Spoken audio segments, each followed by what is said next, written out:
నా చిన్నప్పుడండి సారా మంచి వాసన వస్తూ ఉండేదండి.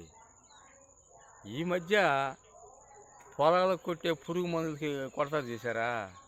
ఆ వాసన వస్తూ ఉందండి. 2, 3 ఏళ్ల క్రితం అడిగా ఒక ఆయన్ని, ఏంటండి ఇది పొలాలకు కొట్టే పురుగు మందుల వాసనలాగా ఉంది, ఎలా త్రాగుతున్నారని అడిగానండి. ఆయన అన్నాడు తడుముకోకుండా, ఏం చేస్తామండి గతి లేక త్రాగటమే అన్నాడు ఆయన. ఇప్పుడు అన్నం పాడైపోయిందండి, తేగుడు కారిపోయింది, ఏమీ లేదు, దాన్ని నీళ్ళల్లో వేసి పిండి పళ్ళెంలో పెట్టుకుని ఏమీ లేకపోతే ఏ కూరల్లో కారం వేసుకుని తింటే అది గతి లేక తినడం అవుతుంది. గతి లేక త్రాగటం ఏంటండి?